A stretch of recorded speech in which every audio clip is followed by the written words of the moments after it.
Vamos começar a nossa noite com uma mensagem que diz assim: tente não se aborrecer por detalhes. Se o que planejou não saiu exatamente do jeito que gostaria, não é motivo para perder o seu dia. Irritação e nervosismo não facilitam a identificação e a correção das falhas. Se o conjunto se sobressaiu e os resultados foram satisfatórios, por que permitir que a desolação lhe tire a paz? Busque sempre melhorar em suas iniciativas. Aperfeiçoe o que for passível, mas não seja perfeccionista ao ponto de querer tudo certinho e do seu modo. Que a partir de agora, a espiritualidade desta casa derrame sobre nós as suas energias e que saiamos daqui muito mais acalentados e seguros do que quando chegamos. Que assim seja. A exposição de hoje está a cargo do nosso amigo Carlos André.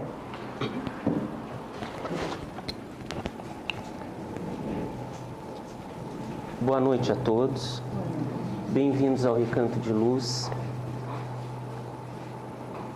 Nessa noite, o nosso estudo é baseado na obra Jesus no Lar, pelo espírito Neio Lúcio, psicografia de Francisco Cândido Xavier. E o tema dessa noite, que corresponde a um capítulo desse livro, é o Juiz Reformado.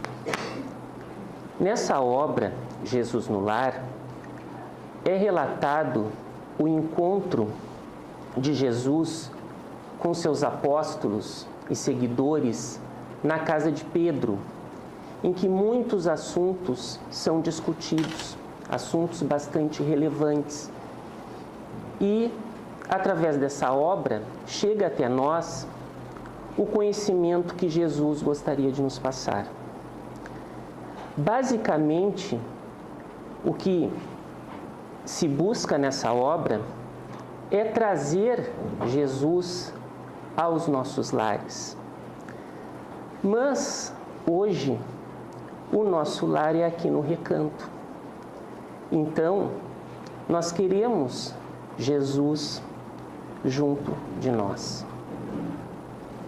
E aí, nos lembramos das palavras de Jesus que constam no Evangelho de Mateus. Porque onde estiverem 2 ou 3 reunidos em meu nome, aí estou eu no meio deles. E nós somos aqui muito mais de 2 ou 3. O que significa isso? Que com certeza Jesus está no meio de nós. O amor infinito de Jesus está aqui, neste momento, nos envolvendo. Mas temos que ser receptivos a esse amor. Temos que deixar que esse amor divino flua em nós. Ouvindo as palavras, ouvindo e procurando entender o conhecimento que Ele quer nos passar. Lembrar que sentir a presença de Jesus, acreditar realmente que Ele está aqui no meio de nós, significa a cura. Essa certeza, ela nos traz a cura. Jesus nos opera a cura. Talvez não a cura que nós buscamos, mas aquela cura que nos transforma em pessoas melhores. Então, com esse sentimento, a gente inicia a palestra de hoje. E vocês vão perceber que, ao longo dos slides que serão apresentados, sempre haverá uma imagem de Jesus, imagens diferentes, feitas por diferentes mestres da pintura, para nós sentirmos mais próximo essa presença de Jesus.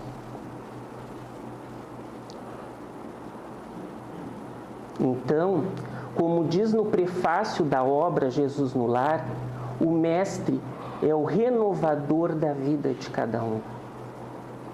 Então, a proposta, o convite que é feito a nós, hoje e sempre, é o convite à renovação, é o convite à nossa reforma íntima.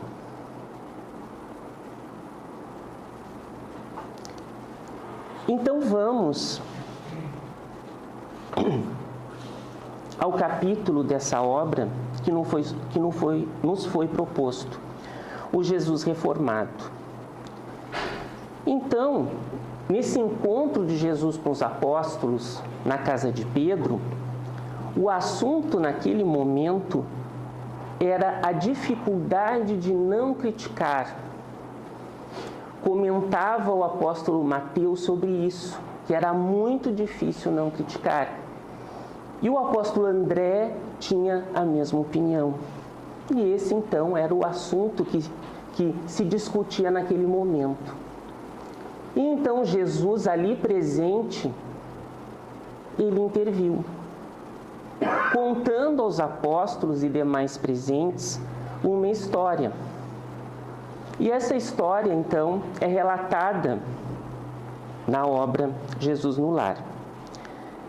Então, Jesus contou aos presentes: quando Israel vivia sob o governo dos grandes juízes, existia um magistrado austero e violento, em destacada cidade do povo escolhido, que imprimiu o terror e a crueldade em todos os serventuários sob a sua orientação. Abusando dos poderes que a lei lhe conferia, criou condenações tirânicas para a punição das mínimas faltas. Multiplicou infinitamente o número dos soldados, edificou muitos cárceres e inventou variados instrumentos de flagelação. O povo, asfixiado por estranhas proibições, devia movimentar-se debaixo de severa fiscalização, qual se fora rebanho de bravios animais.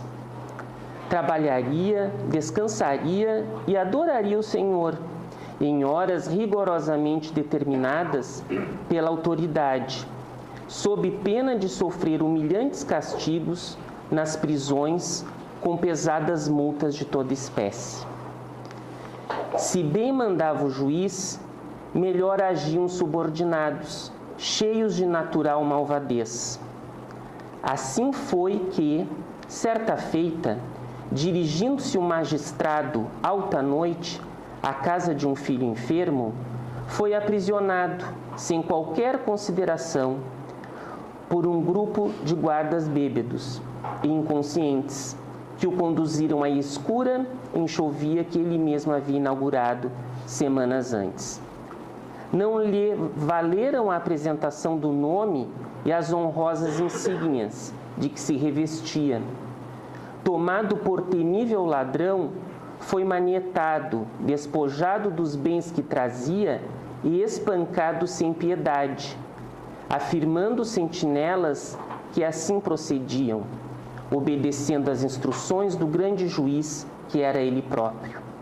Somente no dia imediato foi desfeito o equívoco, quando o infeliz homem público já havia sofrido a aplicação das penas que a sua autoridade estabelecera para os outros.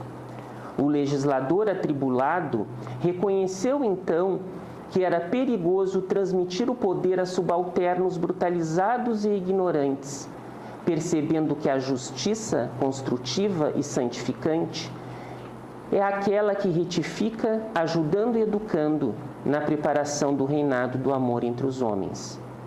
Desde a singular ocorrência, a cidade adquiriu outro modo de ser, porque o juiz reformado, embora prosseguisse atento às funções que lhe competiam, ergueu sobre o tribunal, a benefício de todos, o coração de pai compreensivo e amoroso.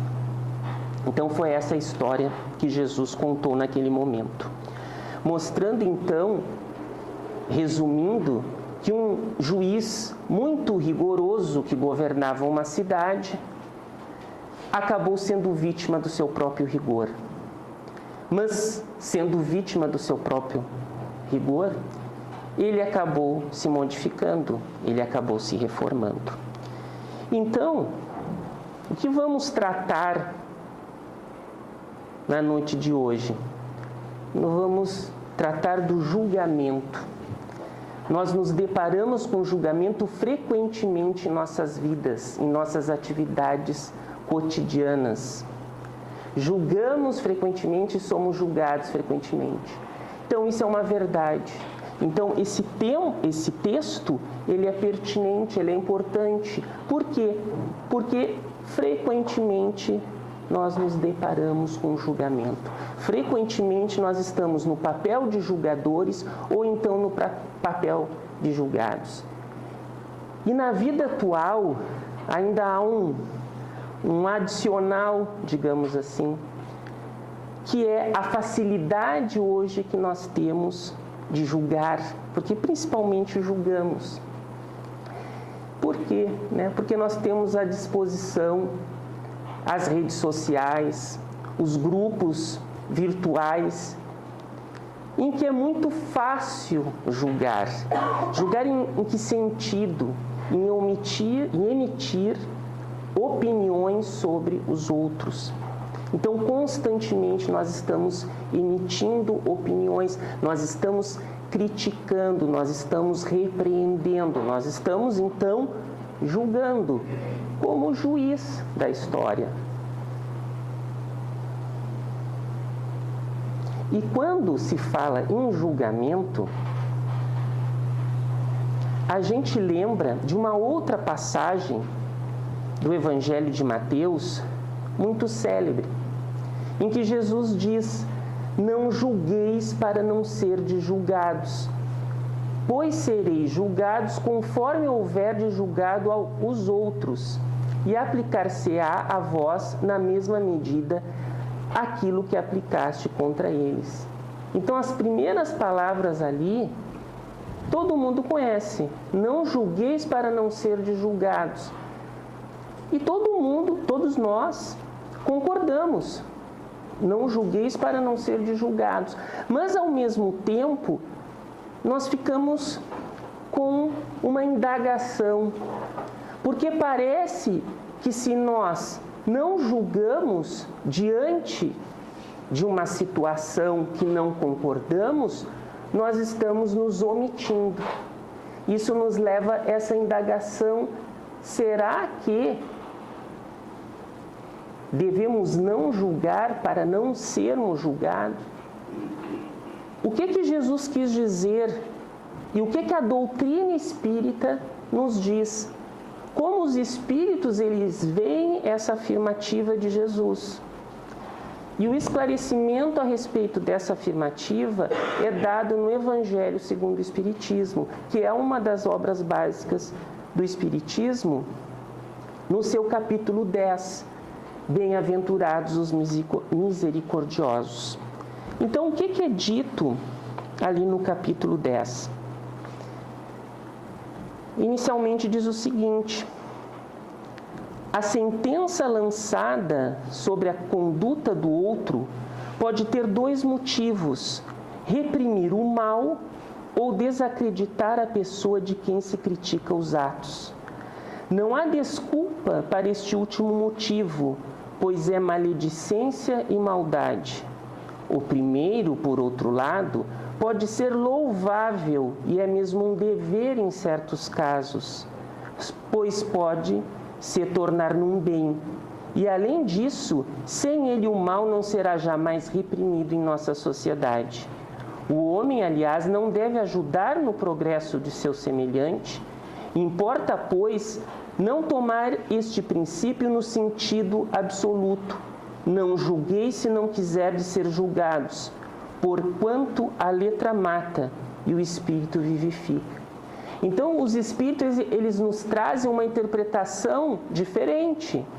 Eles nos abrem a possibilidade de julgar, mas Não julgar por julgar, não julgar pela maldade, que seria maledicência e maldade, e sim julgar para reprimir o mal, criticar o mal e criticar a pessoa que comete o mal.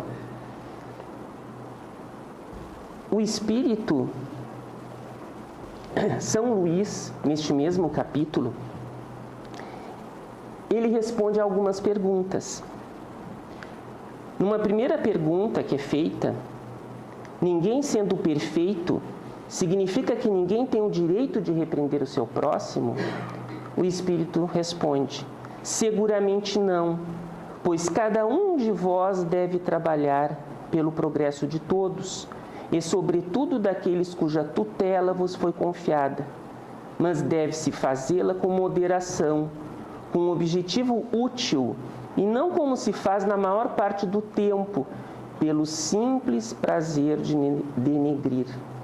Então o Espírito ele é muito claro, né? Porque é perguntado a ele, bem, se ninguém é perfeito, eu tenho o direito de repreender? Tem esse direito de repreender.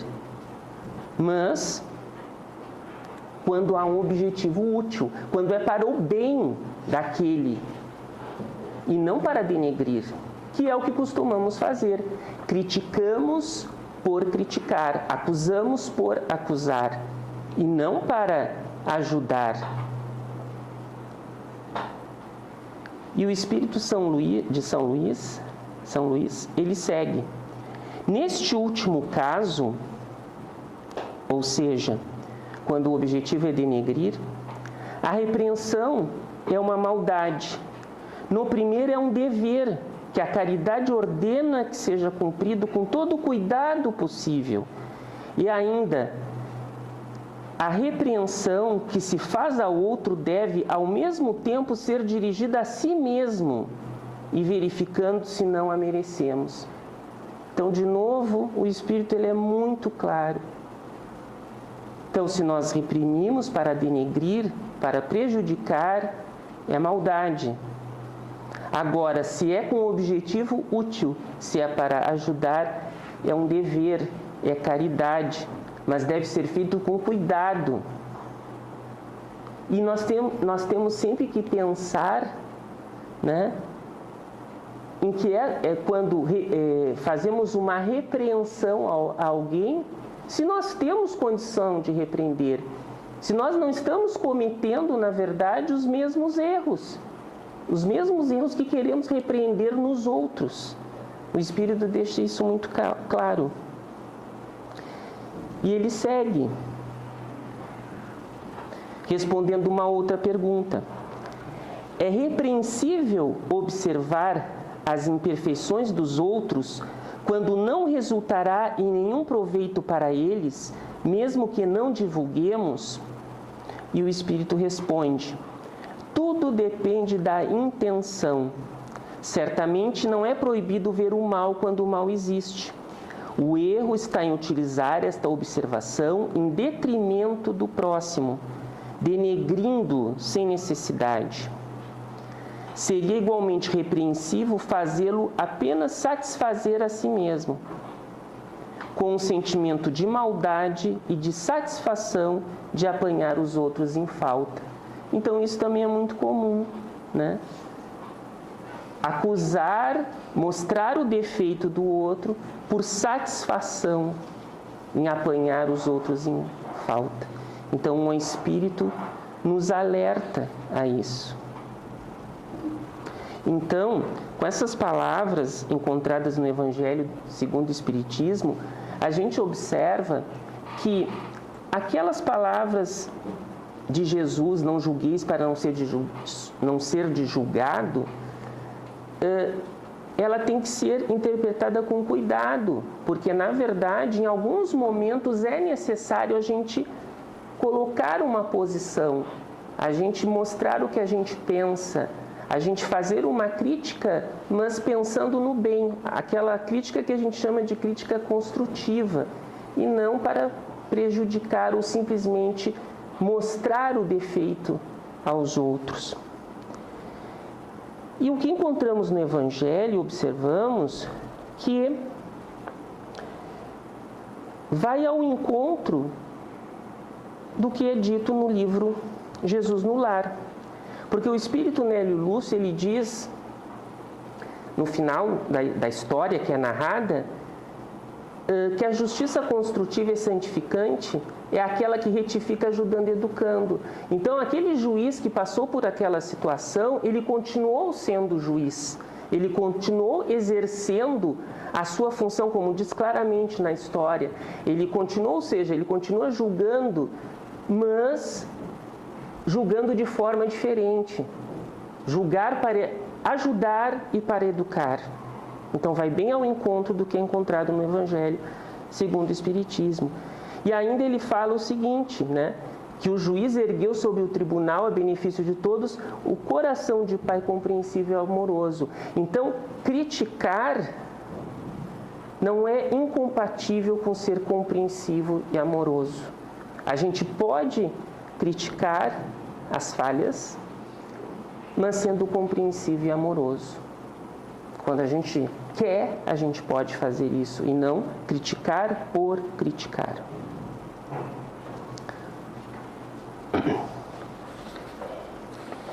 Bem, e aí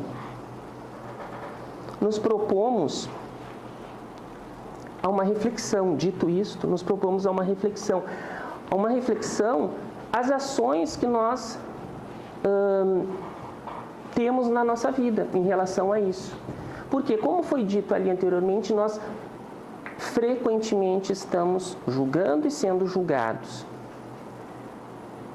Em relação a ser julgados, nós não temos muito o que fazer, mas nós temos o que fazer em relação ao nosso julgamento, a forma como julgamos. Como foi dito, isso é frequente nas nossas vidas. Por quê? Porque em casa vai acontecer isso, no ambiente de trabalho vai acontecer isso, na rua vai acontecer isso. Nós estamos expostos a esse julgamento. Os nossos atos, as nossas palavras, as nossas atitudes, elas estão expostas à crítica. E, lógico, as palavras dos outros, as atitudes dos outros, a forma como os outros agem, também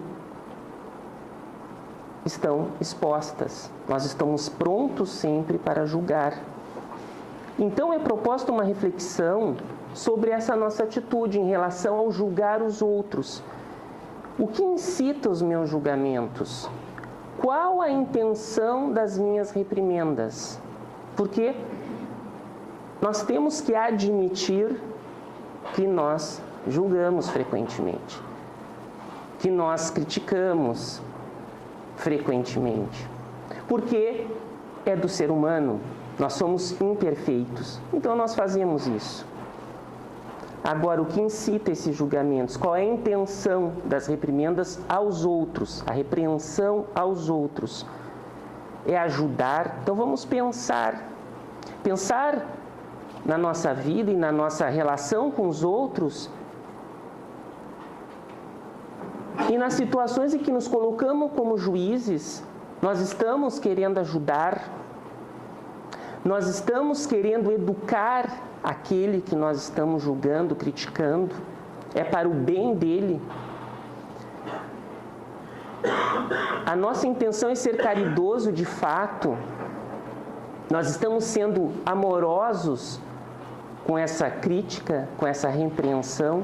Então nós temos que pensar, cada um pensar e responder, porque isso é íntimo de cada um. Então, a mensagem que nos fica é que se nós criticamos, julgamos, repreendemos para ajudar, ou para educar, ou para ser caridoso, ou para ser amoroso para com o outro, nós vamos fazer essa crítica, essa repreensão com carinho, com compreensão, vendo o lado do outro, vendo as razões dessas atitudes que reprovamos. Então nós temos que tentar compreender, porque as pessoas podem agir errado conosco porque têm uma razão para fazer isso. Então nós temos que parar para pensar nas razões e tentar compreender. Nós temos que ter paciência, porque mesmo que a gente tenha consciência de que nós estamos com a posição certa, nós estamos certos naquele momento, vendo aquela atitude errada, não necessariamente aquele que está errando, ele vai querer nos ouvir. Ele vai estar preocupado com o que nós pensamos. Então nós temos que ter a paciência para esperar o momento certo. Nós temos que ter mansidão, calma, tranquilidade. Não podemos perder o nosso equilíbrio. E principalmente humildade. Por quê? Porque nós, principalmente como espíritas, não podemos cair na armadilha de acharmos-nos melhor do que os outros e donos de uma pretensa verdade. Sempre acharmos que temos a razão. Não podemos cair nessa armadilha. Nós temos que ser humildes. Então, o fato de nós queremos repreender, criticar, mas com a intenção de ajudar, de educar, não nos torna melhores do que os outros, no sentido de que nós possamos nos colocar num pedestal acima dos outros. Então, nós temos que agir desta forma quando for necessário, quando a oportunidade surge, mas sempre com humildade e nunca com vaidade. Acharmos que se estamos conseguindo nos posicionar dessa forma em relação aos outros, repreender para ajudar, para educar e nos envaidecermos disso. Temos que evitar de cair nesta armadilha. Agora, a gente pode também ter uma postura diferente. A gente repreender, criticar, julgar, não para ajudar, e sim para constranger, para humilhar, para denegrir e ainda para enaltecer a mim mesmo, destacando os defeitos dos outros. É outra armadilha que a gente não pode cair, porque muitas vezes a intenção da nossa crítica é mostrarmos que somos melhores. E aí pensar, e qual a régua que uso para medir as imperfeições alheias? É a mesma régua que eu uso para medir as minhas imperfeições? Ou são réguas diferentes, com escalas diferentes? Então a gente tem que pensar sobre isso. E não tente enganar a si próprio. Porque muitas vezes nós afirmamos a nós mesmos que temos a razão, que estamos bem intencionados, que temos a posição correta, que somos melhores. E pode não ser assim. Nós podemos estar tentando enganar a nós mesmos para que a gente, na verdade, encontre uma desculpa para as nossas atitudes. Como foi dito, é para cada um refletir sobre essas questões, porque é particular de cada um. E alguns poderão estar se sentindo aliviados, porque já têm no coração essa atitude.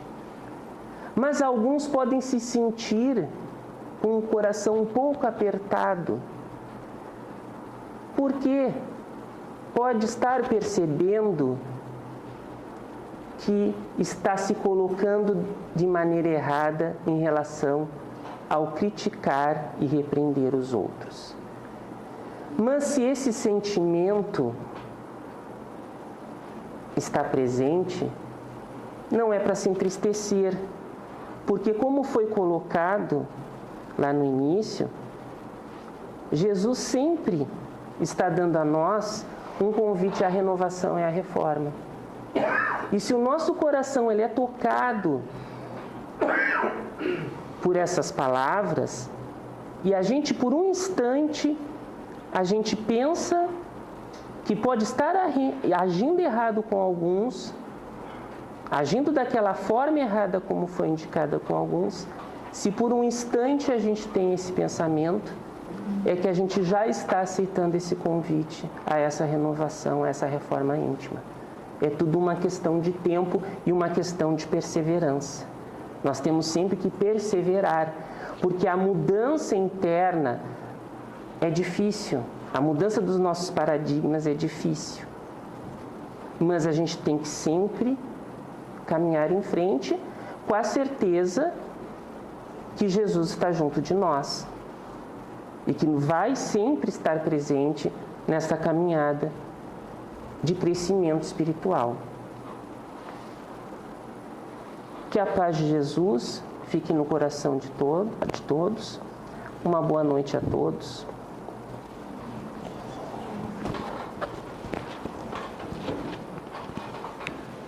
Para encerrar os trabalhos da nossa noite, como sempre, a nossa prece final, por todos aqueles nomes que colocamos na caixinha, desencarnados, encarnados, e hoje em especial a quem nos julga, a quem nós julgamos, a quem nos critica, a quem criticamos, e todas aquelas pessoas que queremos bem e que vierem à nossa mente durante a prece. Hoje a nossa oração é pelos amigos. Pai, nós lhe pedimos que abençoe nossos amigos que estiverem ouvindo esta mensagem. Faça-lhes uma nova revelação do seu amor e do seu poder. Pedimos-lhes que ministre ao espírito deles neste momento onde houver dor, concedendo-lhes paz e misericórdia. Onde houver dúvida, renove-lhes a confiança na sua capacidade de operar através deles. Onde houver cansaço ou exaustão, pedimos-lhes que lhes dê compreensão, paciência e força, enquanto aprendem a se submeter à sua direção. Onde houver estagnação espiritual, pedimos-lhe que os renove, revelando sua proximidade e atraindo-os para maior intimidade com o Senhor. Onde houver medo, revele seu amor e incuta-lhes sua coragem. Onde houver obstáculo de algum pecado, de alguma coisa errada, revele e quebre o poder que estiver exercendo sobre sua vida. Abençoe-os, conceda-lhes maior visão, conceda-lhes mais amigos para dar-lhes apoio e encorajá-los. Dê a cada um discernimento para reconhecer as forças negativas que os rodeiam e revela a eles o seu poder.